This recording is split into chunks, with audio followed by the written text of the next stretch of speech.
గ్రామాల్లో పండుగ వాతావరణం నెలకొందని ఏపీ సీఎం చంద్రబాబు అన్నారు. సంస్కృతి సంప్రదాయాలను కాపాడుకోవాలని సీఎం చెప్పారు. సంక్రాంతి పండుగ సందర్భంగా టీడీపీ నేతలు కార్యకర్తలతో సీఎం టెలికాన్ఫరెన్స్ నిర్వహించి మాట్లాడారు. పేదల కోసమే P4 తీసుకొచ్చామని 10 లక్షల మందిని ఇందులో చేర్చామన్నారు. తమ ప్రభుత్వ హయాంలో రైతులు ఆనందంగా ఉన్నారని సీఎం వెల్లడించారు.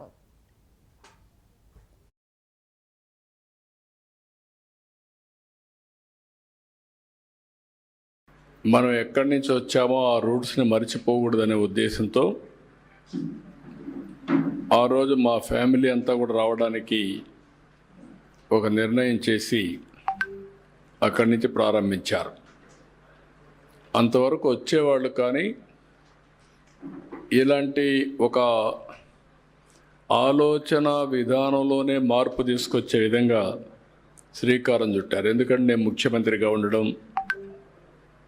కొన్ని సమయాల్లో అపోజిషన్ లీడర్గా ఉండడం, పార్టీ అధ్యక్షుడిగా ఉండడం, నేను కూడా మా ఊరికి వచ్చి ఒక 3-4 రోజులు ఉంటే, ఒక 4-5 రోజులు ఉంటే మా ఫ్యామిలీ అది ఒక మెసేజ్ అందరికి పోతుంది.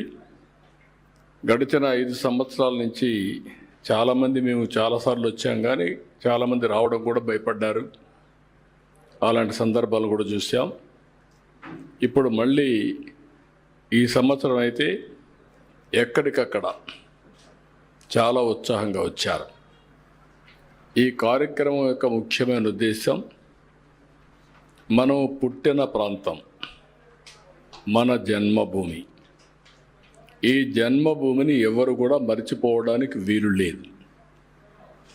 మనం పుట్టిన ప్రాంతం అనేక కారణాల వల్ల, ఇంకా మనతో పుట్టిన వాళ్ళు అక్కడికక్కడే చాలా ఇబ్బందుల్లో ఉన్నారు. బంధువులు కావచ్చు, మిత్రులు కావచ్చు, గ్రామస్తులు కావచ్చు, అందరూ కూడా ఇబ్బందుల్లో ఉన్నారు.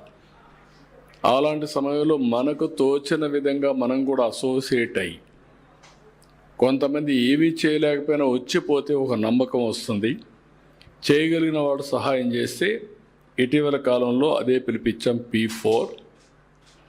ఇక్కడ పుట్టారు, గవర్నమెంట్ యొక్క ప్రయోజనాలు పొందారు, ట్యాక్స్ పేయర్స్ పే చేసిన డబ్బులతోనే చదువుకున్నారు, మీకు అవకాశం వచ్చింది, మీరు కూడా తెలివితేటలు ఉపయోగించారు, మీరు ఉన్నతమైన పదవులకు కానీ ఉన్నతమైన స్థితికి కానీ చేరుకున్నారు.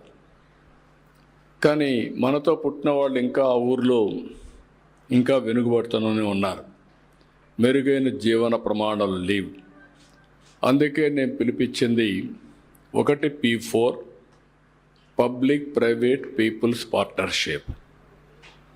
దేనికి short term, medium term, long term కుటుంబాలని మార్గదర్శి, ఎవరైతే దత్తత తీసుకున్న వాళ్ళు బంగారు కుటుంబాలు, ఈ రెండు అనుసంధానమయ్యి short term, medium term, long term కలిసి పనిచేస్తే అద్భుతమైన ఫలితాలు వస్తాయి.